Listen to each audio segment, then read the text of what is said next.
The siren washed the street with blue and red flashes as the thin rain pierced my face like needles. He was on his knees on the gravel of the alley, handcuffed, shouting for the 1,000th time, "I'm innocent!" Normally, that refrain hits my ears like static from an old radio. But something in the way he shook, not from fear, but from a raw indignation, cut right through me. The house behind us seemed to hold its breath. A door left ajar, the sharp scent of fresh gunpowder, a wall clock frozen. At 2:17 a.m., and a metallic creak coming from the kitchen like the night itself was grinding its teeth. I stepped inside. On the floor, a dark pool, a gun far too cold to have just been fired. On the counter, a cracked phone still recording, audio looping, muffled voices, and one of them I knew. My stomach turned. I replayed it and raised the volume. "Deliver the package and pin it on the kid," the voice repeated, clear, against the hiss of an air conditioner in the background. It was the same voice I heard every single day on the radio. "Good hunting, detective." It was the voice of my sergeant. And outside, the suspect kept screaming. And for the first time in years, I started to believe him. I grew up in a small town in Virginia, surrounded by endless fields and wooden houses that creaked as if they carried old secrets. My father was the sheriff, a hard man of few words who believed justice was black and white. My mother, a teacher, tried to show me that the world was made of shades. But back then, all I saw was the uniform hanging on the wall of my bedroom, gleaming like a trophy that seemed to call me from an early age. I joined the police academy at 21, carrying more of his expectations than my own. When I first pinned the badge to my chest, I thought I was inheriting some sort of divine mission. But reality, over time, revealed itself to be far grayer than I could ever imagine. I became a detective not by chance, but because I couldn't live just following orders. I needed to understand the pieces of the puzzle, to see beyond the suspect's lie, the victim's cry, or a colleague's silence. Slowly, I learned to listen to details no one else heard. The nervous twitch in an eyebrow, the pause in the wrong place of a sentence, the faint scent of disinfectant covering something stronger. I carry scars that don't show on the skin, the faces of innocents I couldn't save, the names of guilty men who slipped through the cracks of the law. Deep down, I've always battled two ghosts, my father's shadow and my own self-doubt. He believed hierarchy was an unbreakable rock. I, after years of watching colleagues bend the truth to close cases, started to question it. Does the system I defend really protect the vulnerable, or does it just keep the machine turning? That question echoes in me every night when I place my gun on the nightstand and stare at the ceiling, waiting for the sleep that rarely comes. I don't have a family. The uniform became my wife, the patrol radio my child, and the silence of final reports my daily dinner. I've tried to let people in, I've tried to connect, but every time someone got close, some tragedy at work reminded me that I carry a storm inside me that can't be shared. I've grown used to living alone, drinking cold coffee from paper cups, missing birthdays and funerals because someone out there needed me, or because I convinced myself they did. The truth is, despite the hardness, I still believe there's a thin line separating law from chaos, and that my job is to keep that line alive.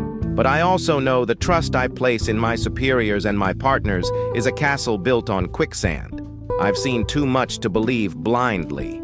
That's why, when that suspect shouted his innocence with such desperation, something inside me that had been asleep suddenly woke up. It was as if, in that instant, all the contradictions of my life collided in his rain-soaked eyes. My whole life I prepared myself to arrest the guilty. I never imagined the real battle would be discovering whether the system I swore to serve wasn't slowly turning me into an accomplice. And now, sitting in this dark room, telling this story to you, I realize maybe my whole journey was just preparation for this moment, the instant when my faith in the badge would begin to crack, and I'd have to choose between loyalty to the institution and loyalty to my own conscience. It was past midnight when the radio crackled with that metallic voice that had long become part of my routine. Available unit, shots fired in progress, alley on 12th Street, possible victim on scene. The words came out flat, emotionless, as always, but my body reacted instantly. The half-finished cup of cold coffee on my desk, the pile of overdue reports glowing on the computer screen. None of that mattered anymore. When the word shots hits the airwaves, everything else disappears. I grab the car keys, feeling the familiar weight of the vest pressing against my chest. Every time I leave the station for a call like this, I carry the same thought. This might be the last time I see that empty street outside, that flickering lamppost, that cold night air. I drove with the siren tearing open the silence, and while the city slept, I braced myself to step into another nightmare. I knew 12th Street well, not by choice, but because I'd answered dozens of calls there. Petty thefts, bar fights, drug deals on dim corners. It was the kind of place where hope had long since abandoned the windows. As I got closer, the radio spat updates in short bursts. Neighbors heard 3 shots, a woman screamed before silence fell, and someone swore they saw a man running with something in his hands. Accounts never lined up, and I knew when I arrived I'd be piecing together shadows. Each block pulled old memories back to the surface. The boy of 15 I once found lifeless against a graffiti-stained wall, his mother screaming until her voice broke. That alley had memory, and every new call was just another layer of pain stacked on top of the rest. As I turned the corner, I slowed down. I killed the sirens to hear what the night was really saying. The air smelled of gunpowder laced with the damp sting of rain. That smell, metallic and acrid, is unforgettable. It's the invisible fingerprint a bullet leaves behind, and once you've known it, you never forget. I stepped out of the car, weapon ready. The street looked like a black and white photograph. Flickering streetlights, puddles reflecting a broken city, silence louder than any scream. The radio hissed again, this time the sergeant's voice deep and steady. "Careful, detective. Possible suspect still in the area. Proceed with caution." It was the voice I'd trusted for years, the voice that guided me like a beacon through dark nights. And yet in that moment, it sounded strangely distant, as if hiding something I couldn't yet name. I took a few steps into the narrow alley, and the sensation of being watched hit me instantly. Every sound was amplified. The drip of water from a roof, the creak of a loose window, the far-off bark of a dog. Each detail became a warning. And then, cutting through the static of the radio and the patter of rain, came the first shout. "I didn't do anything! I'm innocent!" What began as just another call was already shifting into something else. This wasn't only about gunshots or victims. This was about someone desperate to be heard. And with every word echoing through the alley, I felt a spark of doubt ignite inside me. I didn't know it yet, but that night wouldn't end as just another line in a report. It would be the beginning of an abyss between what I believed and what I was about to discover. The 12th Street alley opened before me like an open wound that refused to heal. The asphalt was drenched, reflecting the blue and red pulses of my cruiser like a neon lake in the middle of the night. The drizzle turned every surface into a warped mirror, and it felt like I was walking through something unreal, a nightmare carved out by the city itself. The first thing I sensed, before seeing any movement, was the smell. Fresh gunpowder mixed with rust, as if the very air had been stained by violence. That smell is unmistakable. It clings to your throat, forcing you to swallow hard. It means someone had pulled the trigger just minutes ago. My eyes swept the scene in seconds. To the left, toppled trash cans, ripped bags spilling, rotting food into the dirty water running along the gutter. To the right, a wall smothered in layers of graffiti, voices of forgotten generations fighting to be remembered. Ahead, a steel door half open, creaking slightly in the wind. That's where the irregular sound came from, a muffled metallic thump, as if something heavy had hit the floor. My heart pounded, but my face stayed cold. That's the mask you learn to wear, fear hidden behind a steady expression. Gun close to my chest, I moved. Forward. Each step splashed water against my boots, each second carved deeper into me. Then I heard the first moan, a human sound, broken, coming from the shadow near a rusted container. I raised my flashlight. A man sat against the wall, knees pulled to his chest, wrists cuffed behind him. His face was soaked, not only with rain, tears and sweat mingled with dirt. He stared back at me with eyes that were nothing but pleas. When the beam hit him, he shouted, "I didn't do it! They'll kill me if you don't listen!" There was raw desperation in his voice, unpolished and real. Not the rage or profanity I'd grown used to from suspects. This was a plea, the sound of someone convinced his life was hanging by an invisible thread. I kept scanning the area with my light. That's when I noticed the silence of the neighborhood. No windows cracked open, no curious eyes peeking out. 12th Street had made a pact with fear, and fear had gagged everyone. The only witnesses were the rain and the flickering glow of lights on wet asphalt. I moved toward the half-open door. The metal screeched as I pushed, like a warning no one wanted me to ignore. Inside, a narrow corridor led to a dim kitchen. The gunpowder smell was stronger here, choking, inescapable. On the floor, dark stains untouched by the rain. A little further, a handgun lay abandoned, cold, but still carrying that acidic trace of a recent shot. And on the counter, that's when my stomach turned. A cracked phone, screen, shattered, playing an audio loop. The same voice over and over. "Deliver the package and pin it on the kid." I knew that voice instantly. No room for doubt. It was my sergeant, the man I trusted to guide me through the dark. Outside, the suspect kept screaming, his voice tearing through the storm. "I'm innocent!" Each echo collided with the truth unfolding in front of me. The gun, the stains, the phone betraying its owner, everything blurred the line I thought I could trust. At that moment, I realized I hadn't just arrived at a crime scene. I had stepped into the heart of something far bigger, something ready to corrode not only my shift, but every shred of faith I still had left. The narrow hallway seemed to close in on me with every step. The rain outside now felt distant, muffled by the cold walls and the echo of my own breathing.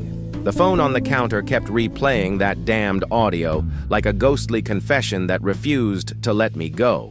My sergeant's voice, sharp and undeniable, giving the order to frame someone. My mind wanted to reject it, but my ears left me no escape. The gun on the floor, the dark stains by the door, the suspect shouting his innocence in the alley, everything tied into a knot that pressed against my chest. I gripped my weapon tighter and moved through the kitchen. The floor creaked under my wet boots, every sound amplified like a gunshot in the silence. The room showed signs of struggle. Overturned chairs, shattered plates, blood, sprayed against the white tiles like an accidental mural. The house itself seemed to be watching, its walls soaked in the memory of violence from minutes earlier. Then came the noise, hurried footsteps above me. Not an echo, not imagination. Someone else was still inside. Instinct took control before reason could. I aimed my gun toward the stairs and shouted, "Police! Show your hands!" My voice thundered through the space, but the answer was not surrender. The wood groaned under fast boots. I rushed forward, every muscle braced for confrontation. The radio crackled at my belt, my sergeant's voice cutting in. "Detective, update your position. Reports of a second suspect." His tone, once my compass, now sliced into me like a blade. Knowing he was at the center of this charade turned every order into poison. I hesitated. Should I answer? Should I play along? I chose silence. I climbed the stairs, breath tight, cold sweat down my spine. The upstairs corridor was narrow, dim, doors half, open like eyes watching. The first room, empty bed, papers scattered. The second, an open window, curtains swaying, cigarette smoke drifting in. But in the third, everything exploded. As I pushed the door, I saw the flash of metal. No time to think. I dove to the side. A shot cracked, splintering the wall, shards embedding in my arm. Pain burned hot, but rage burned hotter. I rolled, weapon ready, shouting again, "Police, drop the gun!" From the shadows, a man emerged, hood damp with sweat and rain, eyes wide, not with hatred, but desperation. His hands shook, gun raised. He wasn't trying to escape. I could see it. He was here to play a part, a pawn left behind in someone else's script. They told me to stay, said I couldn't leave until it was done. His voice broke, but the gun stayed pointed. My finger tightened on the trigger, heart hammering. Who told him? Who was pulling the strings? The radio spat again, my sergeant's voice colder than ever. Detective, hold position. We're almost there. The words chilled me. If the audio on the phone was true, his arrival meant the truth would be buried, along with anyone who'd seen too much. The man's breathing was frantic, chest heaving, the gun trembling but unmoving. My pulse mirrored his. A wrong move, and the staircase behind me would become my grave. I realized this was no longer just about a standoff. It was a deadly dance, choreographed by forces larger than either of us. Outside, the suspect cried again, voice cracking. Through the rain, "I'm innocent. Please believe me." His words pierced the walls, pierced me. In that moment, with a gun leveled at me, with my sergeant's voice haunting the air, with an innocent man begging outside, I understood. This wasn't about a criminal in front of me, it was about the shadows that had twisted everything. And the next second would decide who lived to tell the story. The gunshot was still echoing in the walls when the silence pressed down like a weight. The man in front of me trembled, his weapon raised, but his eyes betraying something more than fear. There was resignation there, the look of someone who knew he was disposable, trapped in a game far bigger than himself.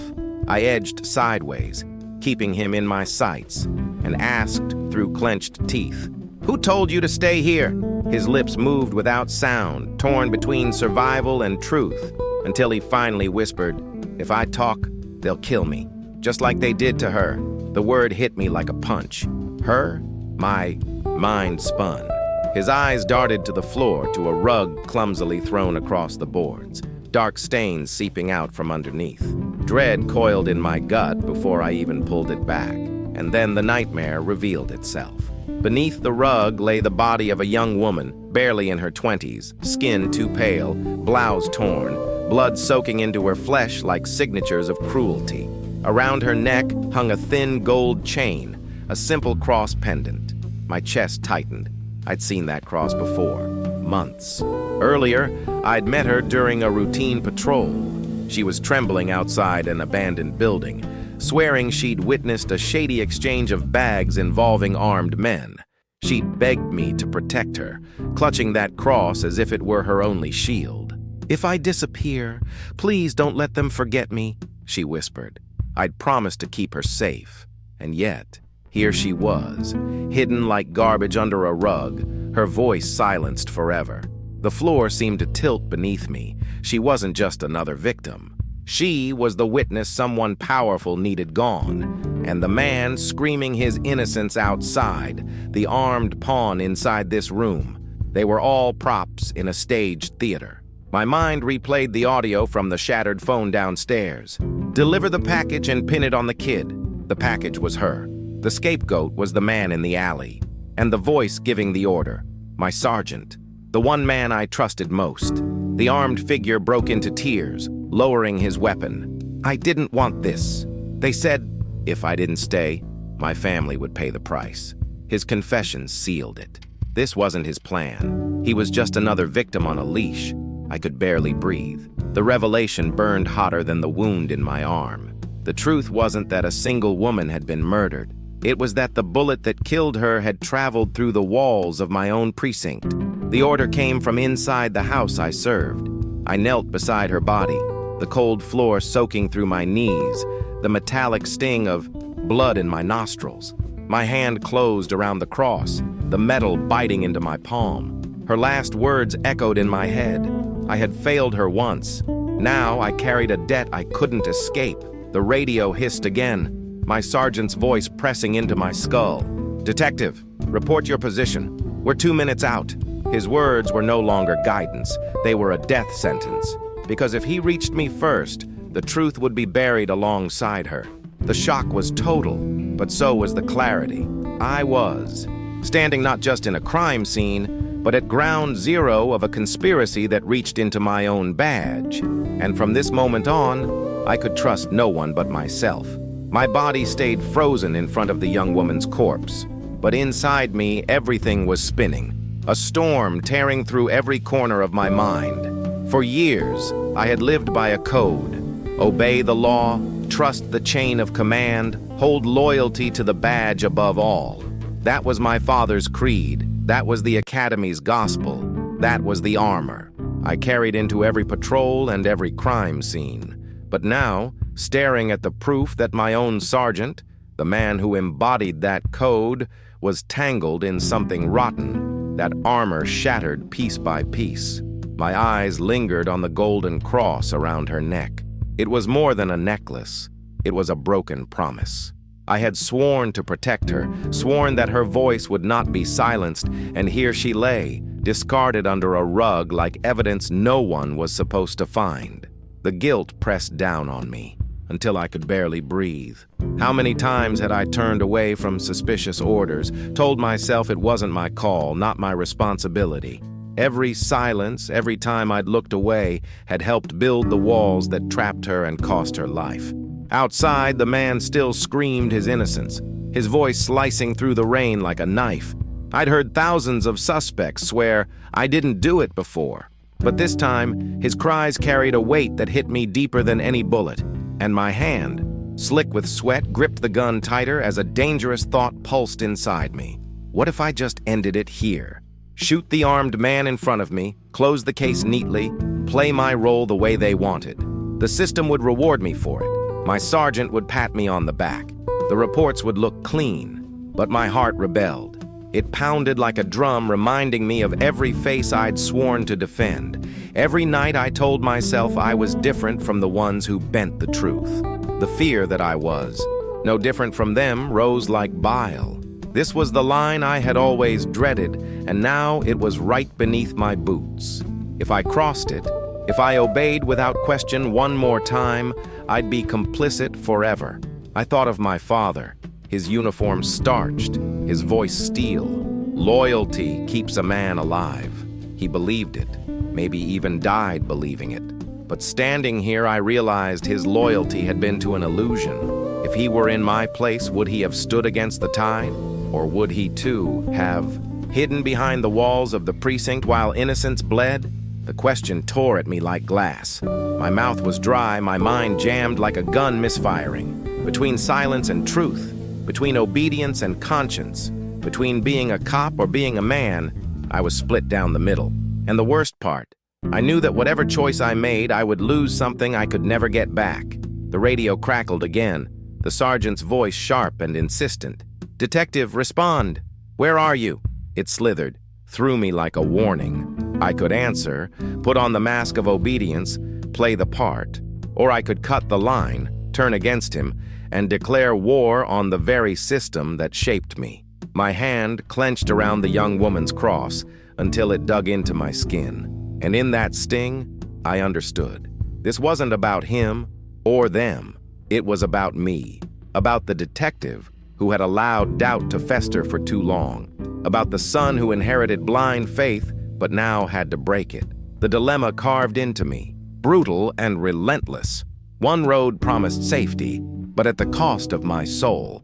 The other offered truth, but led straight into the jaws of ruin.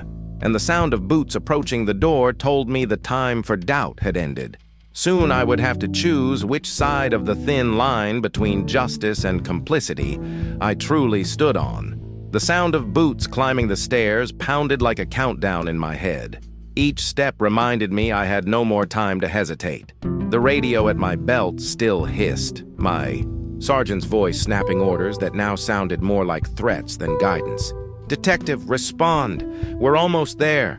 It was the confirmation of a trap closing in. If I stayed frozen, they would seize the scene, rewrite the story, erase the evidence, and bury the young woman's body along with the truth. The armed man in front of me was shaking, gun trembling in his sweaty grip. But I knew now he wasn't the enemy. He was just another pawn, a disposable piece in someone else's design. And if I pulled the trigger, if I ended him right here, the machine would keep running smoothly, the reports would stay clean, and the rot would stay hidden. That's what they wanted. That's what the system demanded. but my eyes dropped to the golden cross I still held. Its dim glint was a mirror, showing me not the cop I had been, but the man I was meant to be. The decision tore at me, but deep down, I already knew the answer. I steadied my breathing, raised my gun, and aimed not at the man, but at my own radio. One sharp squeeze, and sparks flew as the metal shattered. The hiss died instantly. Silence. My first shot fired not at an enemy, but at obedience itself. The man's eyes widened in confusion. Before fear could twist into another mistake, I lunged, tore the gun from his hands, and slammed him against the wall. "You wanna live?" I growled. "Then talk. Who brought you here? Who gave the orders?" Tears streaked down his face as he stammered. They use the station as cover. They decide who lives, who dies, who takes the blame. I was told to stay and play guard. If I didn't, my family would be next." The words burned hotter than the wound in my arm. Proof. Confirmation. I didn't just have a body and an audio recording. I had a living witness to the corruption inside my own house. But before I could push further, the sound of doors slamming downstairs jolted me back. The sergeant had arrived. His footsteps thundered closer, bringing with them the wolves dressed in the same uniform as me. I shoved the man toward the open window. "Run! Now! If you've got more courage than fear, find me later. But tonight, disappear." He hesitated, then leapt into the rain-soaked darkness. I turned back toward the stairwell, the cries of the suspect outside cutting through the storm. "I'm innocent! Please! Believe me!" His voice fused with the pounding in my skull. Between the woman dead beneath a rug, the pawn fleeing into the night, and the sergeant's voice echoing in my memory, the choice crystallized. I couldn't hand them over. I couldn't let this story be swallowed. I pressed the cross against my chest, the metal biting into my palm, and whispered a vow. I wouldn't let the girl's death vanish into silence. I wouldn't let the scapegoat be buried in lies. The boots grew louder, shadows stretching across the stairwell. I raised my weapon, bracing for the moment I knew would change everything. This wasn't a standoff against criminals anymore. It was a collision with the very institution that had shaped me. And when the first helmet crested the stairs, I pressed the gun to my chest and whispered, just for myself, "Now it's me against all of you." The sound of boots crashing up the stairs collided with the silence I had forced when I shot the radio. When the door swung open, light spilled across familiar faces. My sergeant in front, jaw tight as stone, and behind him, 3 officers I'd once trusted with my life. For a moment, everything froze. Me, drenched in rain and blood, clutching the cross in one hand and my gun in the other. Them, weapons drawn, eyes locked on me like I'd suddenly become the threat.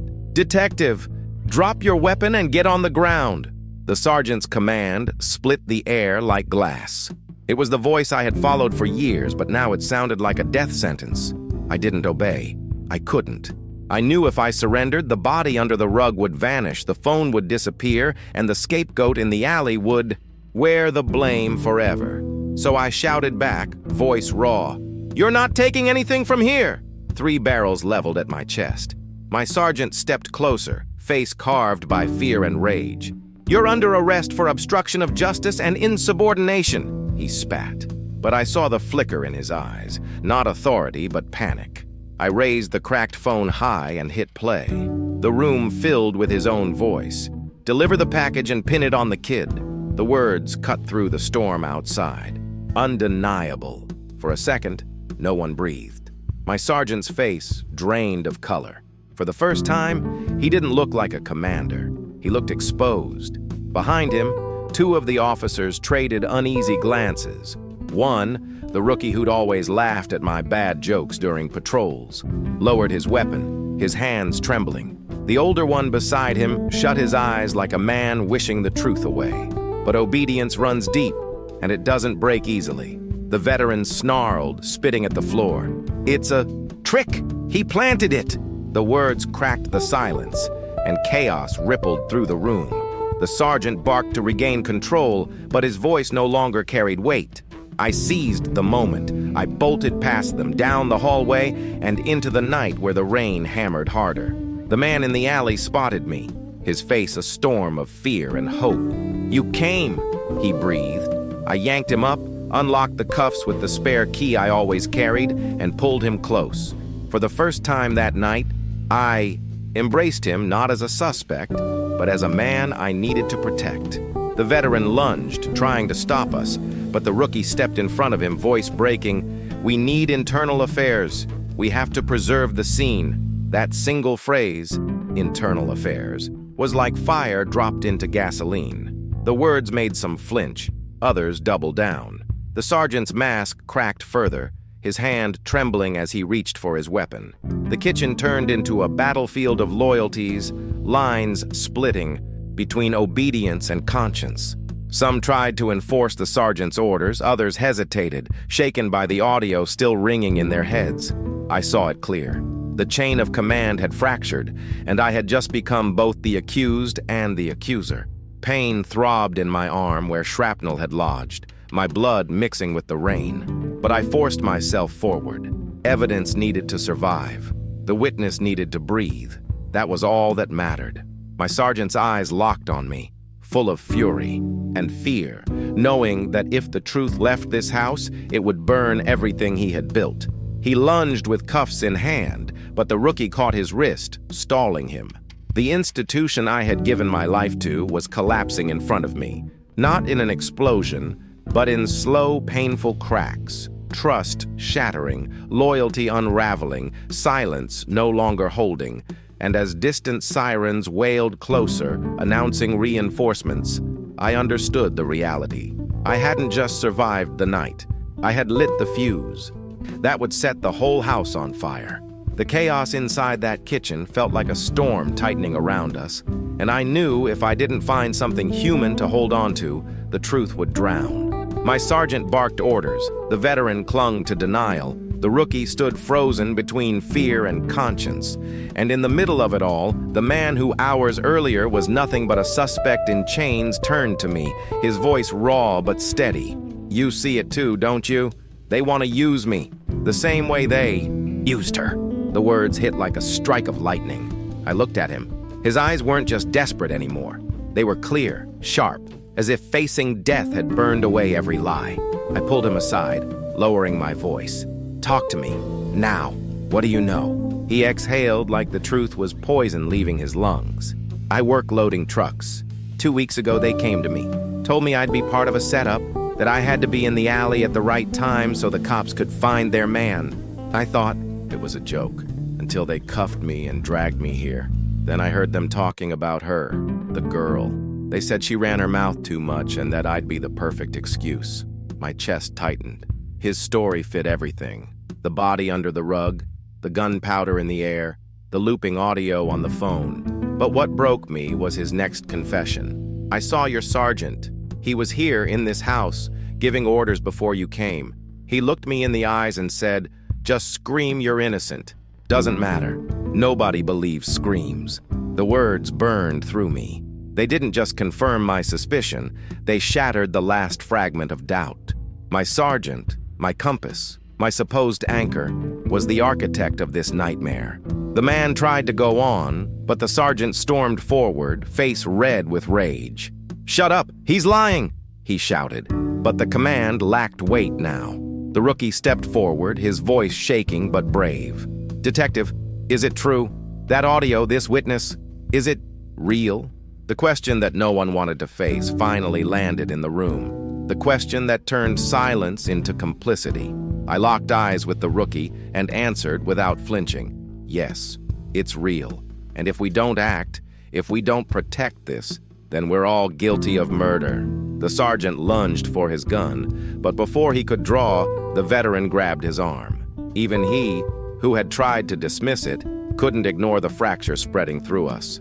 My sergeant cursed, struggling to regain control, but his grip on authority was slipping like sand through his fingers.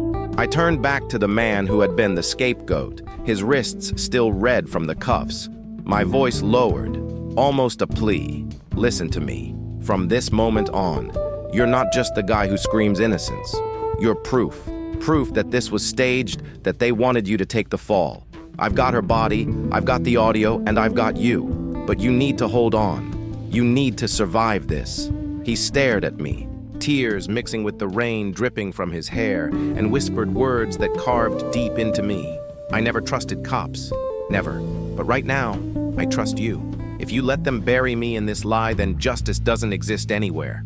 That wasn't just a plea, it was a mirror. And in it, I saw my own reflection. Every doubt, every silence, every moment I had turned away. His faith in me, fragile, desperate but real, was a lifeline. I grabbed his shoulder, eyes locked on his. "You won't be buried in this lie. Not you, not her. I'll carry this truth if it kills me." And it was in that exchange, a dialogue between a detective and the man he was supposed to condemn, that everything shifted. Because after that, it wasn't about my badge, or my career, or even survival. It was about honoring a promise, one I had already broken once. And I knew then, from that moment forward, I was a marked man, not just by criminals, but by my own brothers in uniform. The shouting around me began to fade, as if all the chaos had been drowned beneath a tide of thoughts crashing against each other inside my skull. That conversation, with a man I was supposed to treat as nothing more than a suspect, had torn something open inside me.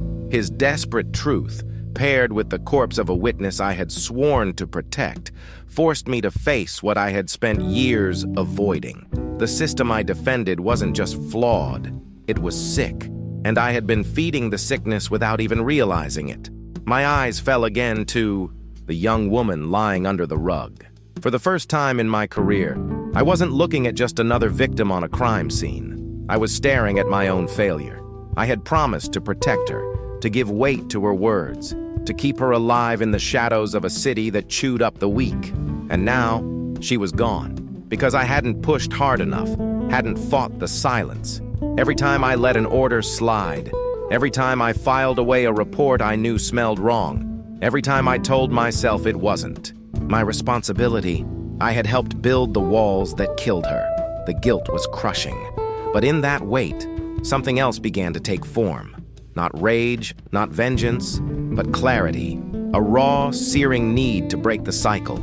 If I didn't fight now, I would never fight. If I didn't defend this truth, I'd be complicit forever. My badge suddenly felt less like a shield and more like a mask. For years, I thought the uniform was my armor against chaos. But now I understood. The real battle wasn't against the criminals out there in the streets. It was against the rot eating away from inside. Fear was still there, ice cold sliding down my spine. But fear had changed. It no longer paralyzed me. It reminded me of the cost. I knew the path I was stepping onto would paint a target on my back. The men I once trusted would hunt me down to protect their secret. But the choice was already made.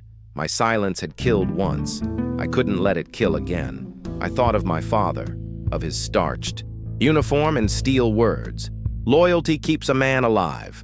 I used to believe him. But standing over her body, clutching her cross, I saw his creed for what it was, a prison. Loyalty without conscience isn't honor, it's cowardice. Real loyalty belongs to the truth, even if it burns every bridge you've ever walked across. I clenched the small cross so tightly it bit into my palm. It wasn't just jewelry, it was her final testimony, her last plea not to be forgotten. And holding it, I realized I was no longer just a detective on a case. I was a man carrying a debt, a vow to the dead and to the living scapegoat outside. I had already failed once. I would not fail again. Then there was him, the suspect who looked me in the eyes and said, "I trust you." No one had said those words to me in years. It hit me harder than any bullet. He didn't trust the police. He didn't trust the badge. But somehow, in that moment, he trusted me. And that meant I couldn't go back. His faith became my burden and my redemption. The detective who entered that alley had died. The man who stood here now was something else. Someone who no longer needed a badge to know what was right.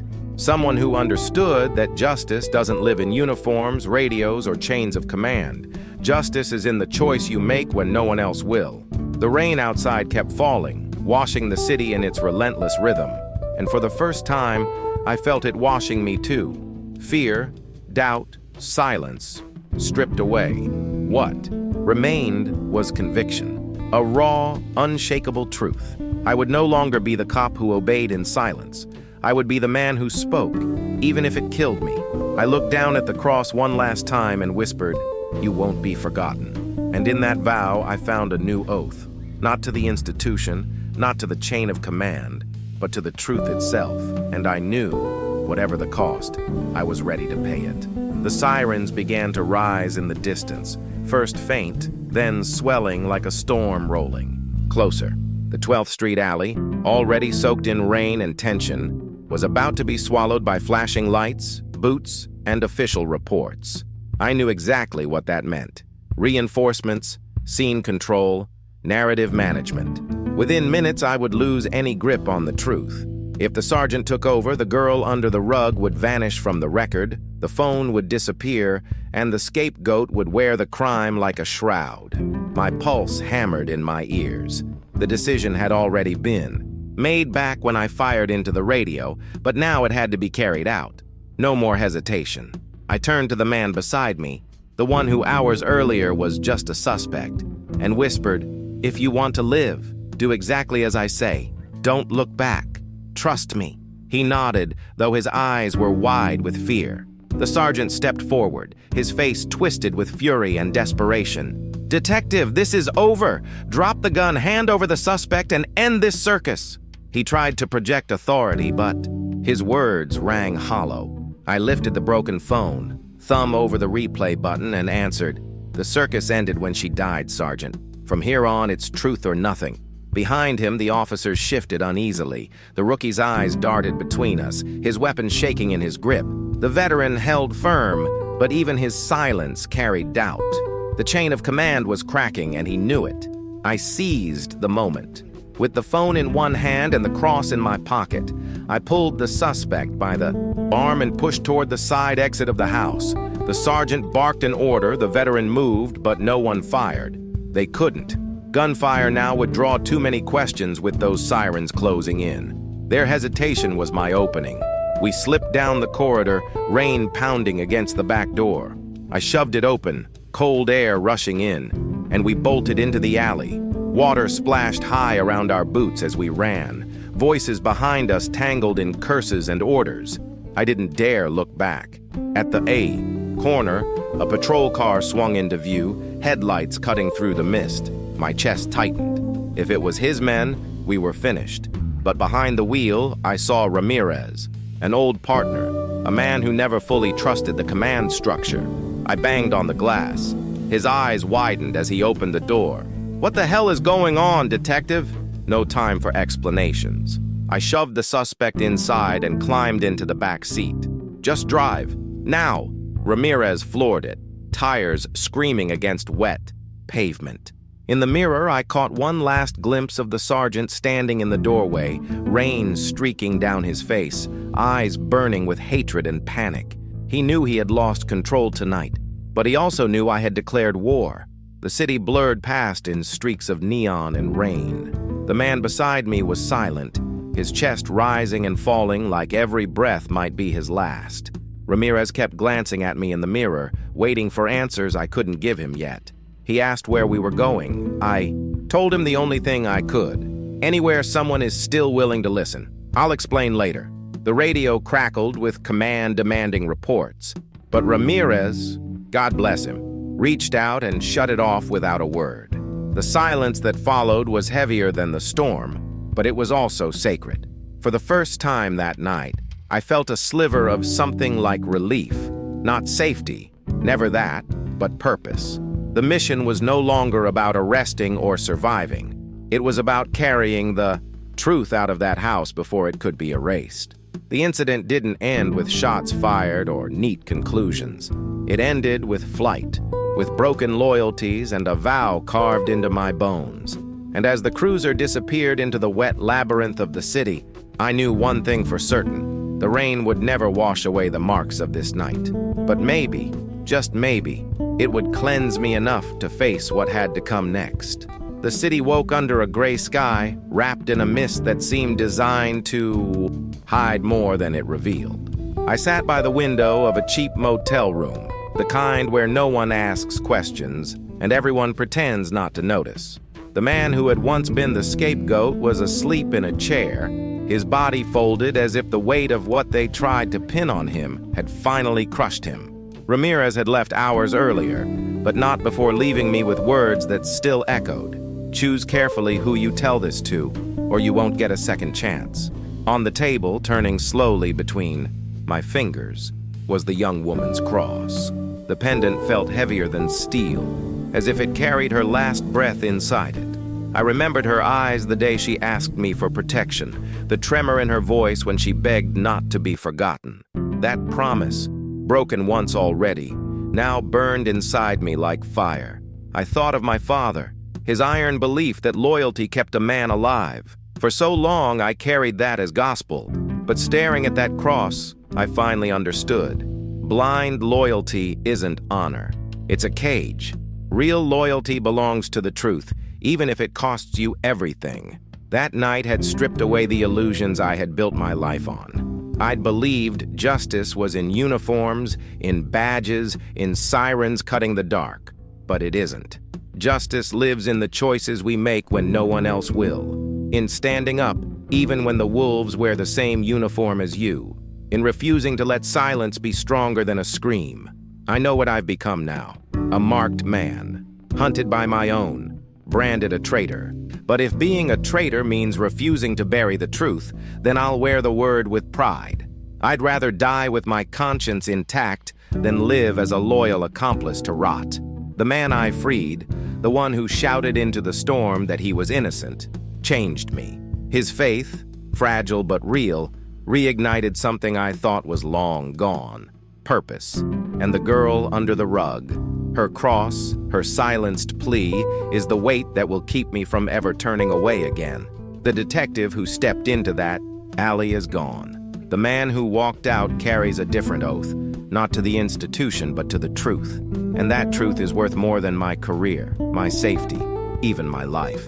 As the first weak rays of sunlight cut through the fog, I clenched the cross in my fist and whispered, "You won't be forgotten." In that vow, I found something stronger than loyalty, stronger than fear. I found freedom. If this story struck you, subscribe to the channel and tell me in the comments which moment hit you the hardest. Your voice helps keep alive the memory of those they tried to silence.